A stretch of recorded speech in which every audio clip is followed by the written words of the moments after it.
8,000 warriors buried next to the man who created China. That has to be the most important archaeological discovery of all time. The unthinkable has happened in Xi'an. Deep beneath the burial mound of China's first emperor, a chamber long spoken of in whispers has been forced open. An intriguing insight into one of the oldest civilizations on Earth. And there's still more digging to be done. For centuries, historians, archaeologists, and even government officials agreed it was too dangerous to touch. Legends told of lethal traps, rivers of mercury, and objects that should never see daylight. Now, in a tightly controlled dig hidden from the public, that ancient seal has been broken. Early reports are fragmentary, censored, and alarming. The few who have entered will not speak openly, yet their private warnings have reached beyond China. Whatever lay hidden for 2,000 years was never meant to be disturbed, and now the question is whether it can ever be contained again. Ancient Xi'an and the sealed secrets below. For decades, archaeologists have spoken about Xi'an as one of the most dangerous and tempting places to dig on Earth. Beneath this ancient city lies the tomb of Qin Shi Huang, China's first emperor, a site that historians agree has remained untouched for over 2,000 years. Officially, the Chinese government says it will not open the central burial mound until technology can preserve what is inside. Unofficially, many believe there are far more serious reasons why no one dares to break the seals. The most important archaeological finding in China of the last 100 years, and it tells us an incredible amount of the time of the first emperor. Ancient records written by the historian Sima Qian describe a sprawling underground palace filled with priceless treasures, rivers of liquid mercury, and mechanical traps designed to kill anyone who entered without permission. These accounts are not dismissed as mere legend. Modern soil tests around the mound have confirmed unusually high mercury levels, suggesting that at least some of the records were accurate. If even part of what Sima Qian wrote is true, entering such a place without extreme caution could be deadly. Local folklore takes these warnings further. Generations of residents have repeated stories of the forbidden chambers, sealed rooms said to contain objects so dangerous they were locked away to protect the living. It's really incredible standing in a place where nobody really gets access. Some say the chambers were prisons for those who opposed the emperor, their bodies left inside as eternal guards. Others believe they hold secret texts that would challenge the official version of China's history. In many of these tales, anyone who disturbs the chambers suffers misfortune, illness, or sudden death. There is also the matter of the emperor's obsession with power after death. Qin Shi Huang ordered that many of the workers who built his tomb be killed to ensure they could not reveal its layout. This brutal measure suggests a level of secrecy beyond simple preservation. Some historians argue that if the emperor went to such lengths, there may be more inside than ceremonial treasures. You know, it makes you wonder what else about the legend is true. The Shiji also talks about what's buried inside the tomb, treasure. It is possible that certain chambers were designed not as memorials but as vaults, prisons, or even traps for something he feared might escape. While these accounts cannot all be verified, the combination of historical records, physical evidence, and persistent oral tradition has created an atmosphere of extreme caution. Archaeologists understand that opening any sealed chamber here is not like uncovering an ordinary tomb. The risks range from destroying irreplaceable artifacts to releasing toxic chemicals or triggering structural collapses that could bury the team alive. For this reason, Xi'an's underground remains one of archaeology's greatest unsolved mysteries. But in recent months, the rules that protected this site for centuries were quietly broken. A team working under heavy security breached one of the long-rumored forbidden chambers deep within the tomb complex. The opening was not publicly announced, but fragments of information have begun to leak. If the mystery warrior was a high-ranking government official, then we have to look at the possibility of him being one of the conspirators. Now, experts are speaking out, warning that something inside should never have been disturbed. Some fear that irreversible damage has been done. Others believe something far worse may have been set in motion. That chilling moment when the hidden chamber was first detected is where the real story begins, and it would shake both the archaeological world and the city of Xi'an itself. The discovery: how modern technology found what legends only hinted at. Early look, the magic and the mystery archaeological finds of the 20th century. The discovery began as part of a routine archaeological survey. For years, the Chinese government allowed only non-invasive research around the burial mound of Qin Shi Huang. No digging, no drilling, only scanning. In this case, a team was using ground-penetrating radar, or GPR, to update subterranean maps of the area. GPR works by sending pulses of radio waves into the ground and measuring the echoes that bounce back. It can reveal the size, shape, and depth of hidden structures without disturbing the soil. During this survey, the radar picked up an anomaly unlike anything in previous scans. Combining my data and their site maps, we can reveal what lies within this megatomb complex. At a depth consistent with the lower sections of the mausoleum, the data revealed a void with sharp geometric outlines. It was rectangular, symmetrical, and far too precise to be a natural formation. The chamber appeared to be cut directly into bedrock, which suggested deliberate engineering. This prompted further study using LiDAR, a laser-based scanning method capable of building extremely detailed 3D models. LiDAR confirmed the presence of the void and revealed details of surrounding passageways, some of which did not match known blueprints of the mausoleum. This raised an immediate question. If these tunnels and chambers were not documented, what else could be hidden? These are tracks of carts that have pressed down in the earth over 2,000 years ago.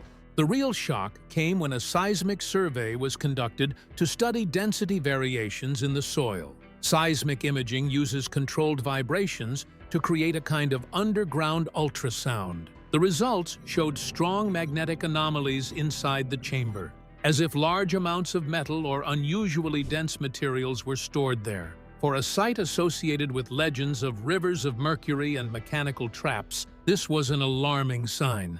At this point, the survey data should have gone through standard review channels. Instead, parts of it leaked to an academic conference abroad. The leak was traced to a member of the team who wanted outside experts to see the findings before decisions were made in secret. Once foreign researchers saw the images, speculation grew rapidly. Some believed the metal signatures could be linked to ancient weaponry or armor. Others argued they might be ceremonial structures, unlike anything previously found in China. The truly amazing thing is that the 8,000 warriors is guarding something much more important, the first emperor's mausoleum. The leak reportedly caused tensions within the research team and between government agencies.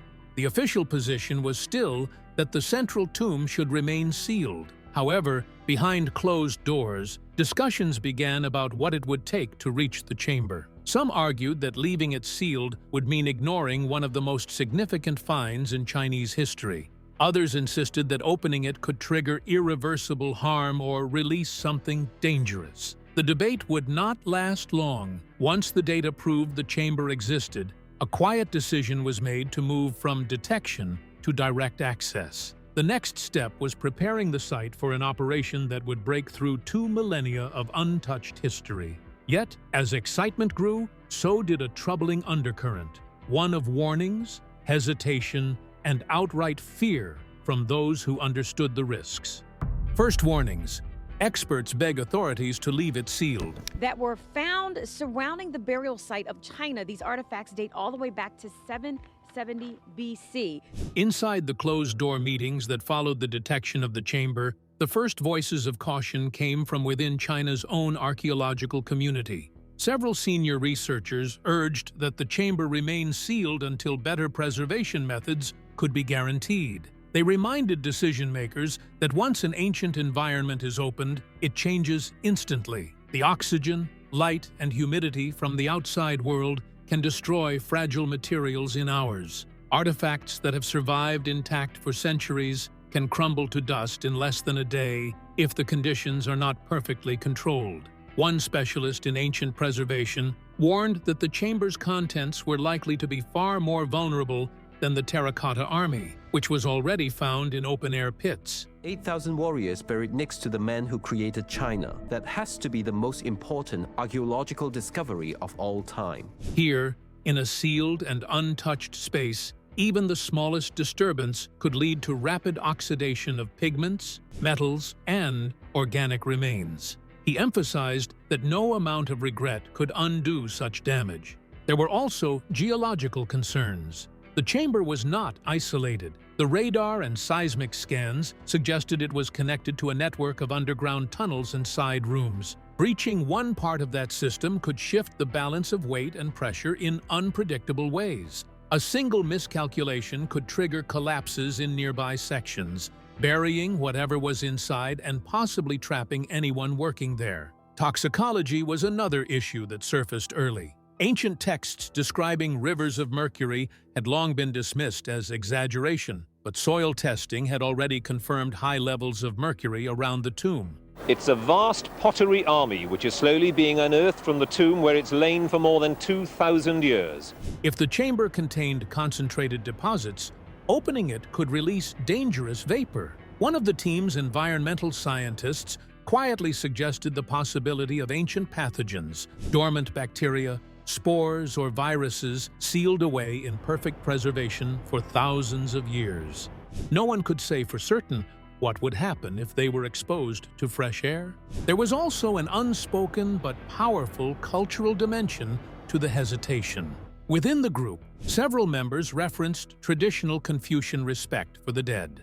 In that view, disturbing a ruler's tomb is a serious violation, and the idea of breaking into a chamber intentionally sealed by the emperor himself carried a weight that was difficult to dismiss.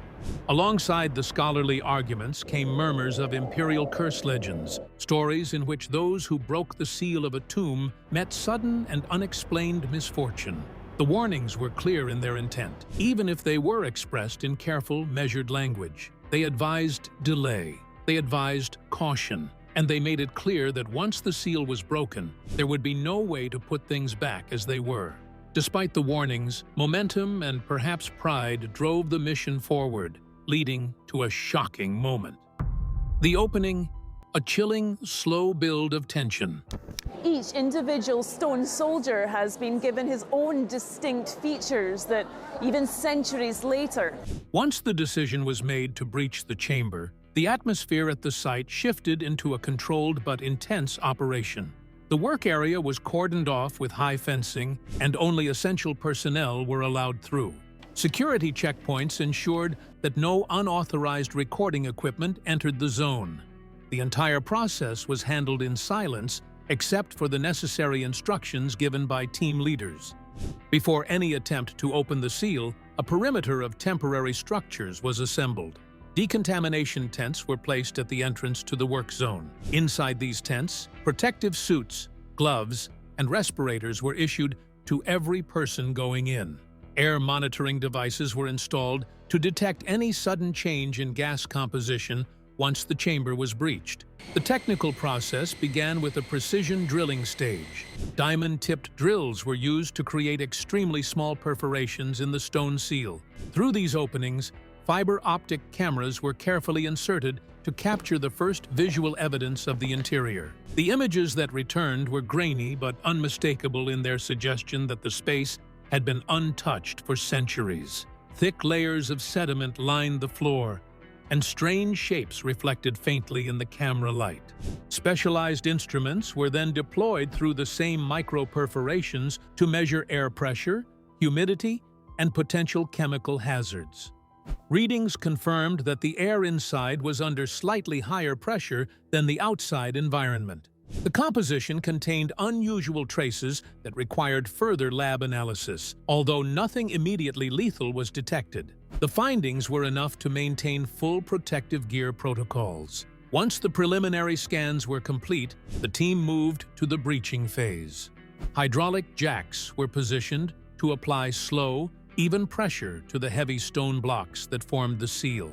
Each movement was measured in millimeters, with constant checks for structural stress. The aim was to remove the block without fracturing it or causing debris to fall inward. Engineers monitored vibration sensors to ensure the surrounding walls and ceiling remained stable.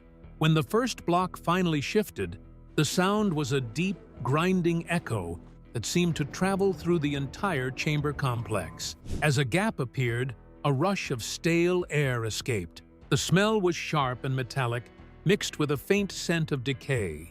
Technicians immediately collected air samples for rapid testing. For the past half a century, an ancient army of warriors has been quietly conquering the world. While the opening was widened just enough to allow a lighting arm to pass through, the floodlight pierced the darkness inside and revealed a partial view of the chamber. Reflections glimmered from metallic surfaces, and the edges of unfamiliar objects began to emerge from the shadows.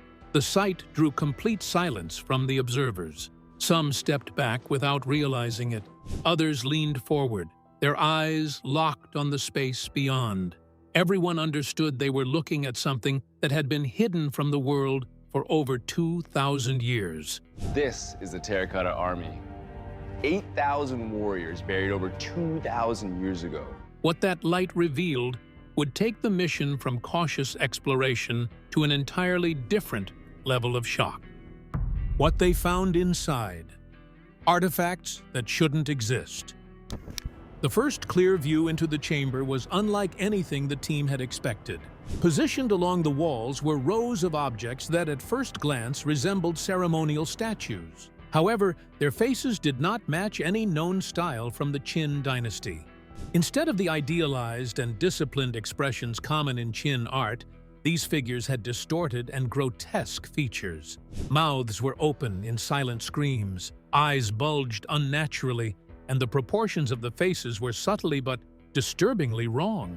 The craftsmanship was precise, yet the effect was unsettling enough that several observers described feeling physically uncomfortable looking at them. In the center of the chamber lay human remains. They were not arranged as a simple burial. Some were positioned in ways that suggested they had been bound before death, with arms twisted behind their backs or legs folded unnaturally. Others appeared kneeling, their skulls tilted upward toward the statues as if posed in the act of pleading.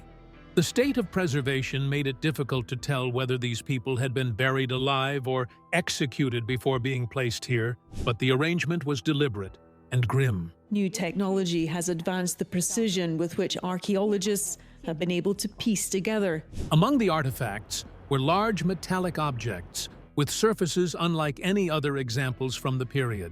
Analysis of small samples taken from these items later revealed metal alloys that had no direct match in the known record of Chinese metallurgy from the era. The combination of elements would have required techniques far beyond the documented capabilities of the Qin dynasty. This discovery alone challenged the accepted understanding of ancient technology in China. The chamber's construction raised further questions. The stone blocks forming the walls and ceiling bore markings that suggested they had been cut with precision tools, leaving edges so exact they seemed modern. No tool marks matching ancient chisels or manual methods were visible. The alignment was perfect, and the joins between blocks were so tight that even a thin blade could not pass through them. This level of precision was far ahead of anything previously found from the 3rd century BCE. Adding to the strangeness was the condition of organic material inside. Wooden beams, textiles, and even traces of plant matter appeared far better preserved than they should have been after more than 2,000 years. The dryness of the air and the sealed environment explained part of this, but not all. Some fabrics still had visible color patterns, and fragments of what might have been ceremonial banners remained intact enough to display their designs. Every new observation deepened the sense that the chamber was not a typical burial site. The combination of grotesque artistry, grim human remains, advanced metallurgy, impossible construction, and inexplicably preserved organic matter created a picture that did not fit into any known category of Chinese archaeology. It was as if the chamber had been built outside the norms of its own time, for a purpose no one could yet explain. If the find itself seemed strange, the The theories it unleashed would plunge the discovery into an even darker realm. So these warriors are all life-sized, like real soldiers. Also, they have different facial features. Theories they don't want you to hear. As details of the discovery began to circulate within a small circle of insiders, the strange nature of the chamber's contents gave rise to theories that were never meant to reach the public. The most immediate suggestion from some historians was that the chamber had been used as a mass burial site for political dissidents or rivals of Qin Shi Huang. The arrangement of the human remains and the grotesque nature of the statues seemed to support the idea of intimidation or punishment. In this theory, the chamber was not meant to honor the dead, but to display the fate of those who opposed the emperor, even in death. Another line of speculation centered on the possibility that the chamber contained records or documents that could challenge the official version of Qin dynasty history. Scholars have long debated whether parts of the dynasty's story were deliberately erased or altered during later periods. If such materials existed here, they could reveal decisions, events, or alliances that were intentionally hidden from future generations. The possibility that these writings might undermine centuries of accepted history made them politically sensitive, even in the modern era. The construction methods and materials found in the chamber also led to a more controversial idea. Some experts quietly suggested that the designs and precision could point to unrecorded contact with another ancient civilization. The alloys that had no match in known Chinese metallurgy and the flawless stonework that exceeded the documented capabilities of the time raised the question of whether outside influence had played a role. This theory was highly speculative, but could not be completely dismissed, given the physical evidence. Among the most unsettling rumors was the claim that this was not the first time the chamber had been entered. Whispers circulated that a clandestine military team had gained access decades earlier, possibly during a period of intense archaeological interest in the mid-20th century. According to this story, whatever was found then was either removed or left in place, but covered up, with the site resealed and its existence officially denied. There was no concrete proof, but the suggestion alone added a new layer of secrecy to the discovery. Evidence of a government clampdown soon followed. Several photographs taken inside the chamber by members of the excavation team disappeared from private devices. Independent researchers, who had been granted limited access to preliminary data, reported that their notes were confiscated during sudden inspections.